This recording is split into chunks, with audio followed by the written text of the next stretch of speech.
Israeli jets bomb targets across Iran for the third night in a row. The objective, Israel says, to destroy as much of Iran's nuclear program as it can. It struck airports, oil fields, Iran's largest natural gas plant, also apartment buildings where military officers and nuclear scientists lived. Israel Defense Forces say it has killed more than 20 Iranian military commanders so far. The regime doesn't know what hit them. They don't know what will hit them.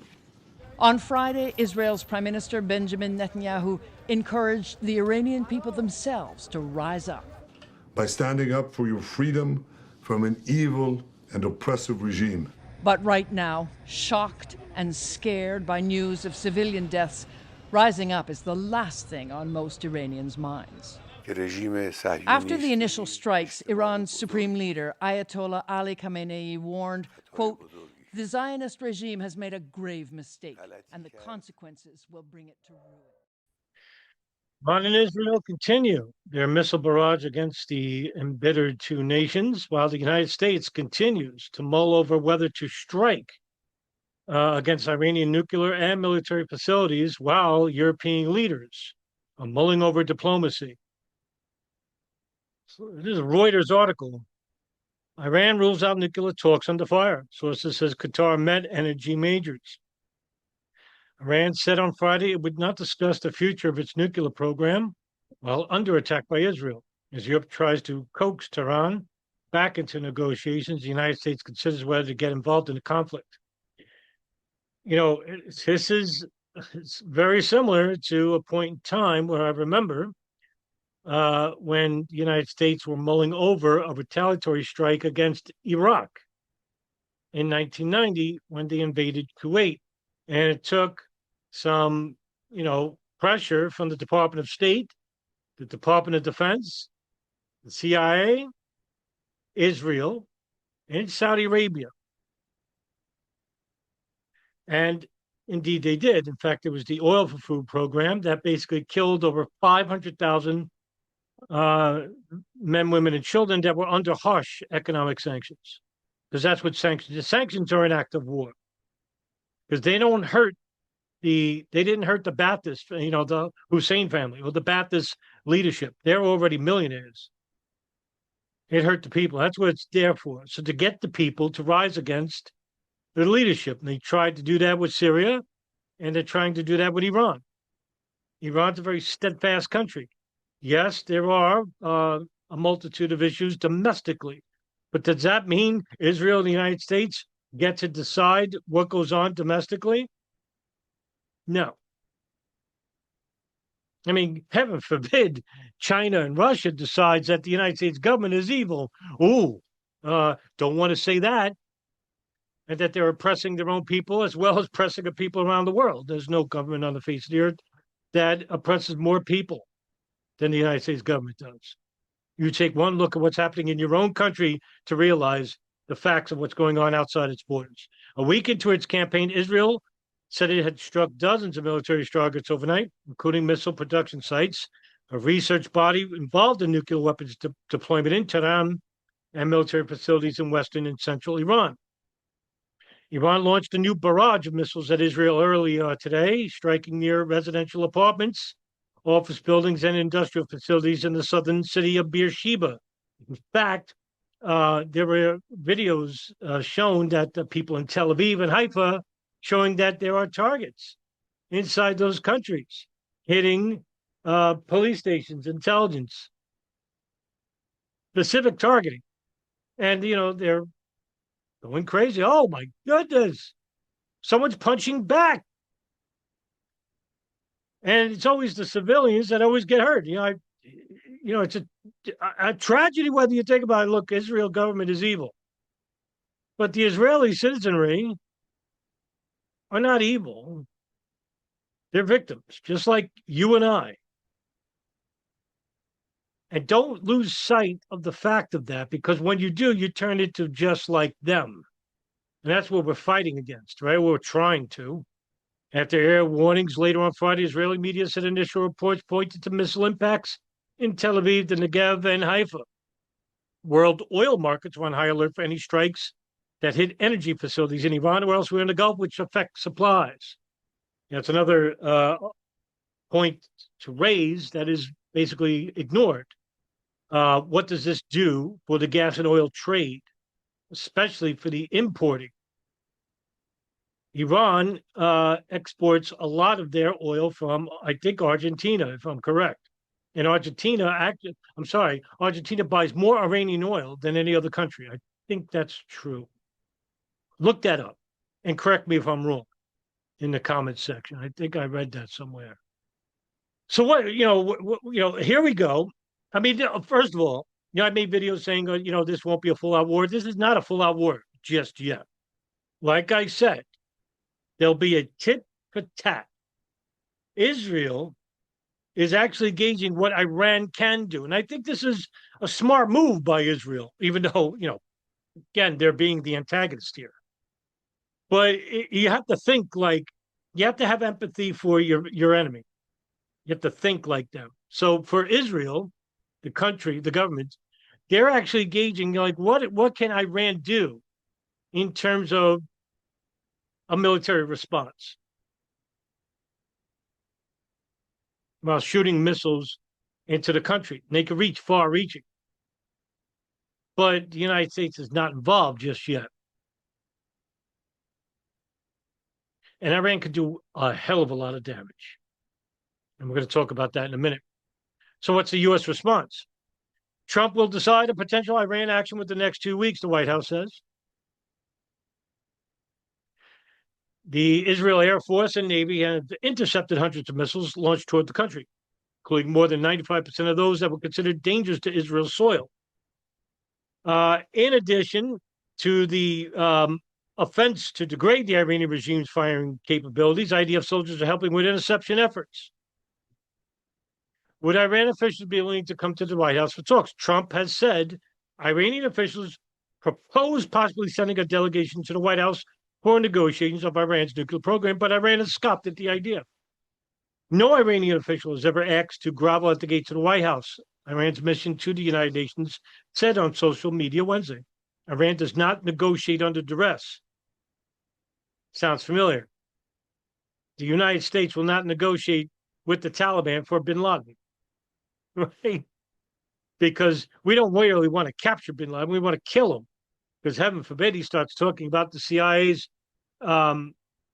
Operation Cyclone program, which actually gave the funding and training to a lot of these Wahhabi jihadists through the Pakistan ISI and with the help of the Gulf.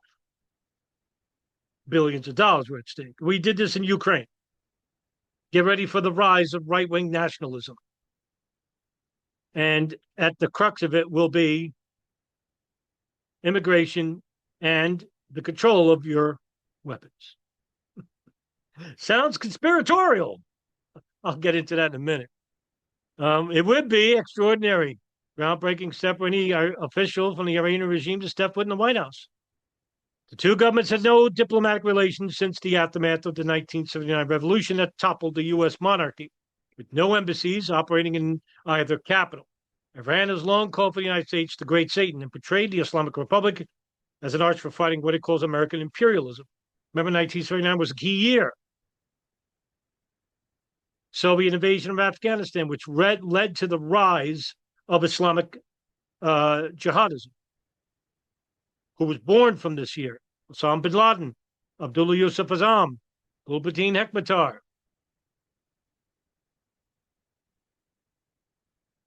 Abdurrahman Janjalani of the Abu Sayyaf. Ridwan Samuddin, Hambali, Jemaah Islamiyah. Okay? These are groups that basically were born out of militantism and corruption and poverty.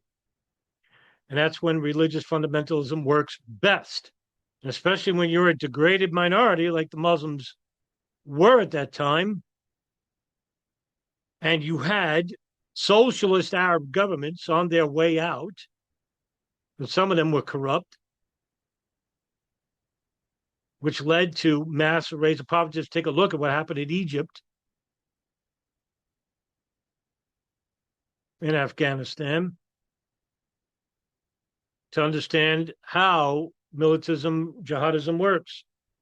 It's just not just born overnight, ladies and gentlemen. So the United States seems that won't get involved just yet. And I want to talk about that in a minute because, European officials seek to revive Iran diplomacy as Trump delays decision. This is key here because, this is what will get the United States involved. That's the question. And to those who I speak to on viral media, including Twitter, which I was banned from, I'm going to talk about that in a minute. I made a new account, but a false flag event, right? A terrorist event that could be blamed on Iran. Well, we saw that with 9/11, right? It was blamed on Iraq. The World Trade Center bombing in 1993, that should have, goaded the United, had the World Trade Center towers fallen, had they gotten the money for the bombs to be a little bit more proficient in their effects, we probably would have invaded Iraq then, but we didn't have the Project for New American Century then, the think tank, but we had, stronger relations with the Israeli government, the Likud party, and of course with the King Fahd in Saudi Arabia, basically echoing the sentiments of Israel at the time, because Israel would travel to Saudi Arabia and basically coax the Gulf leadership, especially for Bahrain, United Arab Emirates, not to get involved with the invasion of Iraq and let it happen. Well, Saudi Arabia said, sure, we're no friends to the Ba'athist regime, right? Because the Ba'athist regime was against who? The Wahhabis. That's why. So here we have U.S. diplomacy window. Donald Trump said he will allow 2 weeks for diplomacy before deciding whether to launch a strike in Iran. Who's he meeting? Oh, obviously, CIA, NSA, DIA.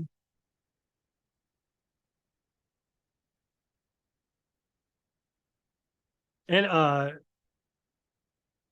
National Defense, National Intelligence Defense, Department of Defense, the Joint Chiefs, to talk about, and foreign policy analysts, to talk about the long-term effects of having this war happen in Iran. What would be the ramifications? Now, I wouldn't be surprised if Trump takes these 2 weeks to talk with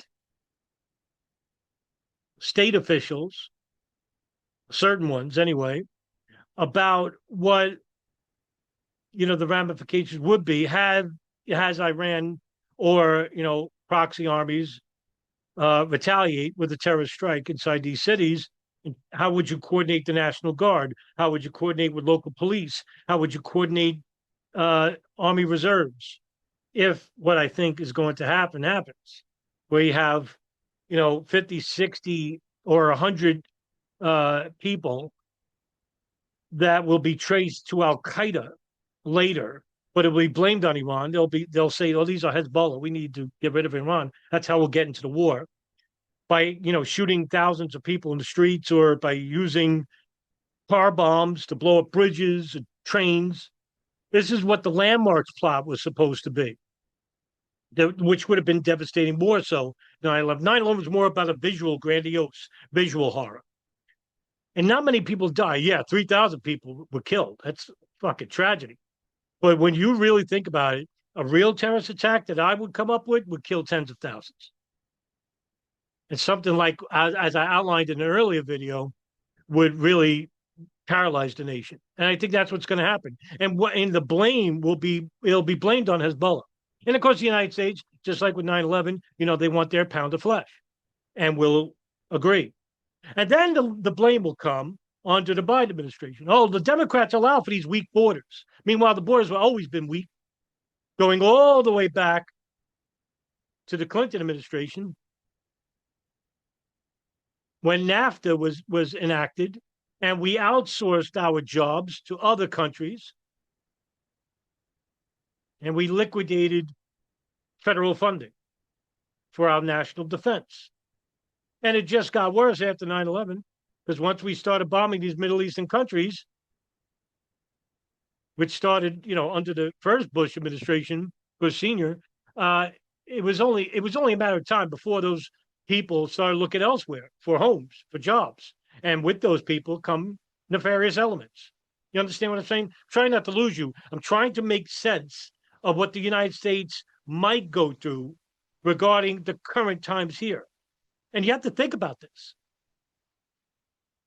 What we're doing in the Middle East is going to have ramifications later on. You think these people are just going to lay down and die? So a terrorist attack is probably going to happen at this point. And I think it's just a matter of time. And when? Do we have to live in fear? No. I mean, but this is what the government put us in. And with this, they'll blame immigration. There'll be harsher, stricter restrictions. And, if I think that, these terror elements will be dressed as, military or police, this will put everybody on fucking edge. And we'll start talking about gun reform, the Second Amendment. Kill two birds with one stone. The Democrats are for immigration, and the conservatives are for the Second Amendment. Well, fuck you both. We'll try to reform both. We'll make it really strict for anybody to come in the country, easy to deport for anything. I mean, they're already on their way now. I mean, we're applauding people being sent to prisons in South fucking America and Guantanamo because these are illegal immigrants. Fuck them, right? Well, guess what? It doesn't stop there.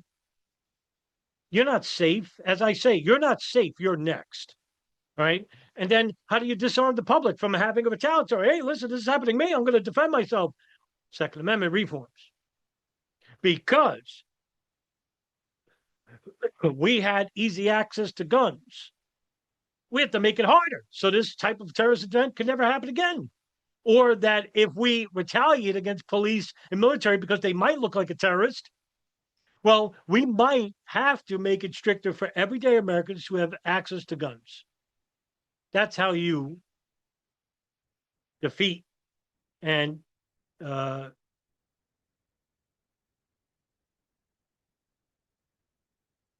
liquidate your civil liberties.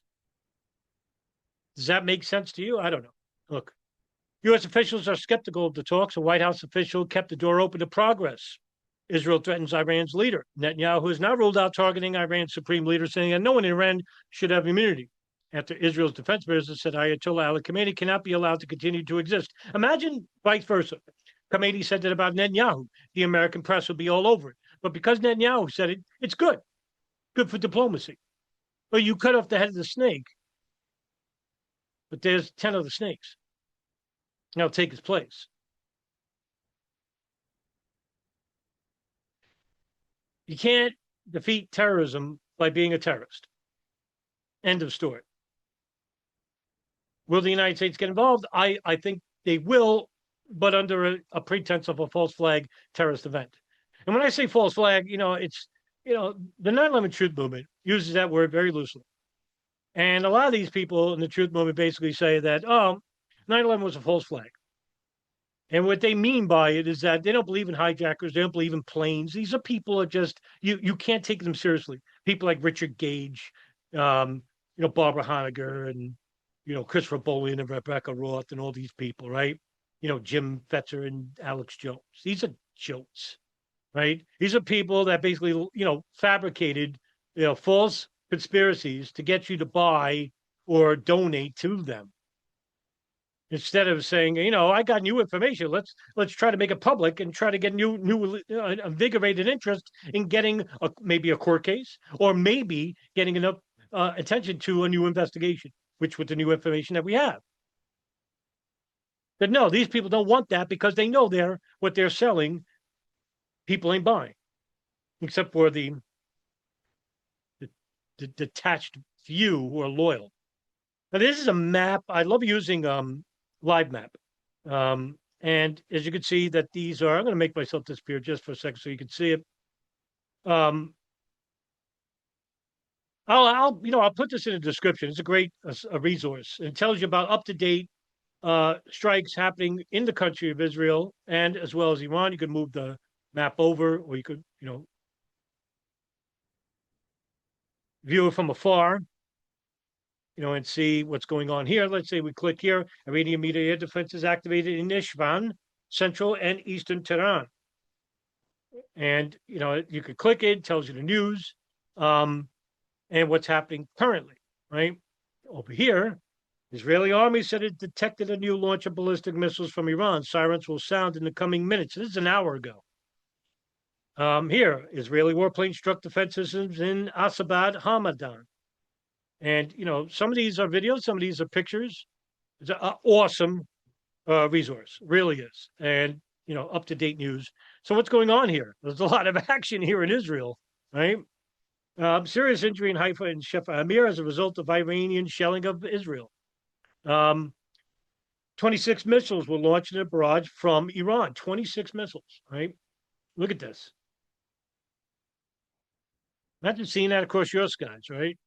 Well, that's what they were doing in their own country when it came to Gaza over here. The Israeli army, a rocket was launched from northern Gaza and fell in an open area near Berai. An Israeli airstrike targeted a house in the center of Khan Yunis, south of the Gaza Strip. So I'm going to post that with you. And of course, everything I talk about, I always post so you can read it.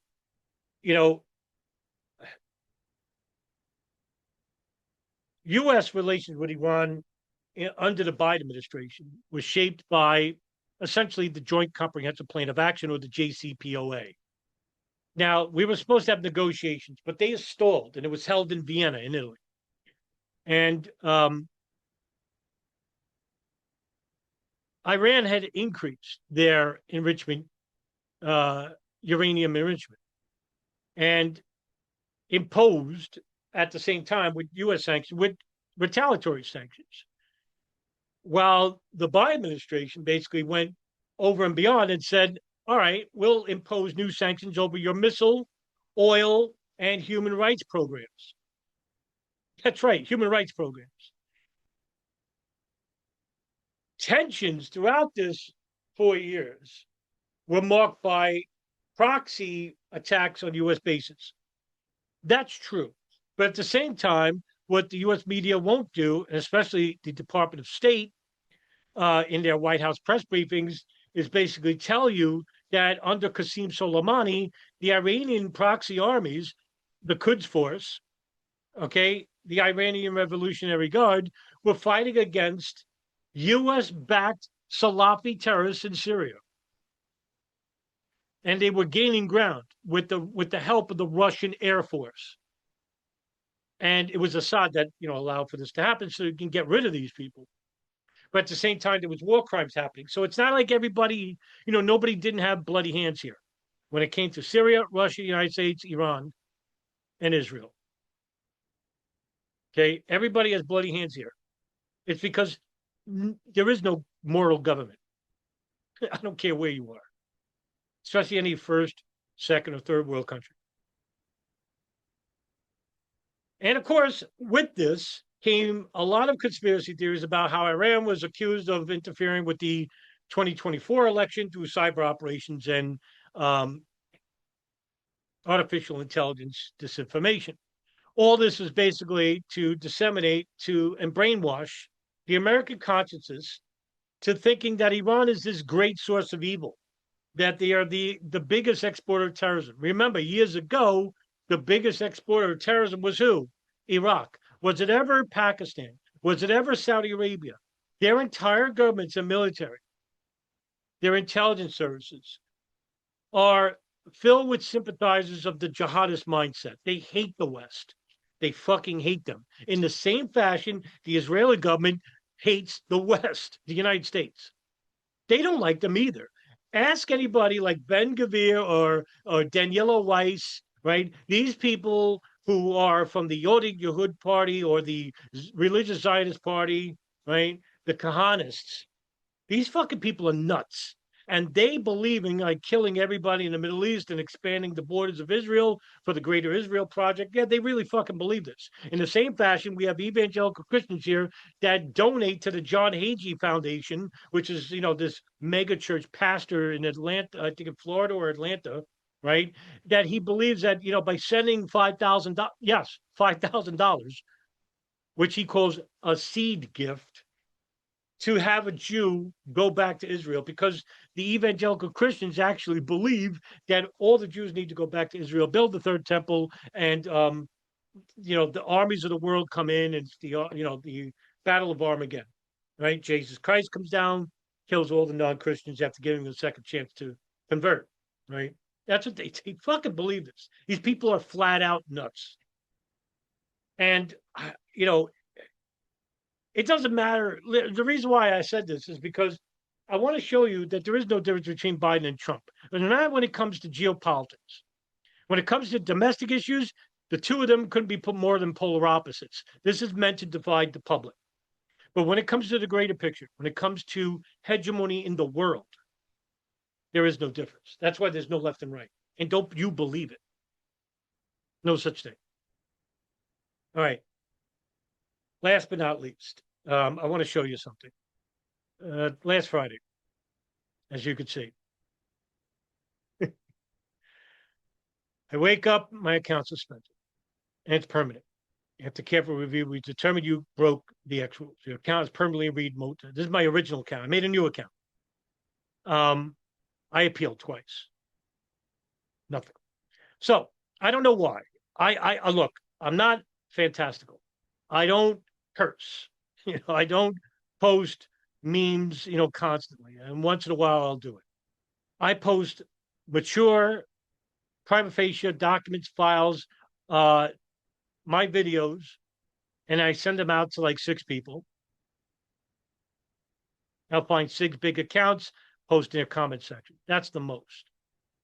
And if they think that is spamming, or maybe maybe I don't know why I would be targeted, because I have way bigger accounts. I only have 4,500 people on Twitter, but I got people in the hundreds of thousands that talk about Israel, that talk about, other issues, and nothing happens to them. So I'm not saying that I'm a threat, because I'm not. In fact, I think mainly this is because I don't bring in money to Twitter. I'm not a big account, but I do talk about sensitive information, and I could be expendable. I think that's what this is about. And that's it. There's nothing nefarious about it. I'm not a big content creator. I have, YouTube, I have 7,500 followers. I don't make, big money for them either. Maybe a penny or 2. That's about it. So I made a new account on Twitter. I don't know how long that's going to last. I'm not a blue checker. I don't think I'm going to be, maybe yet. All my articles are gone up there. Everything I post on Twitter is all gone forever. I don't know why, but I believe it was because of my latest videos and content regarding my criticisms of the Israeli government. It has to do with nothing about 9/11. I mean, for years, I would have warning labels posted on everything I had. I would have a warning label. And then later on, I was shadow banned. Like if you search for my name, _Adam Fitzgerald, I wouldn't even come up in the search. And that was going back 4 years. And so now the latest is like, all right, this guy's not going to go anywhere. We tried everything. Just fucking get rid of him. I think that's why. I also had Elon Musk on block. Whatever. All right. But that's it for this video. Listen, thank you very much for tuning in. Have a great weekend. And of course, with any breaking news, you'll hear it from me first. All right. Have a great weekend, everybody.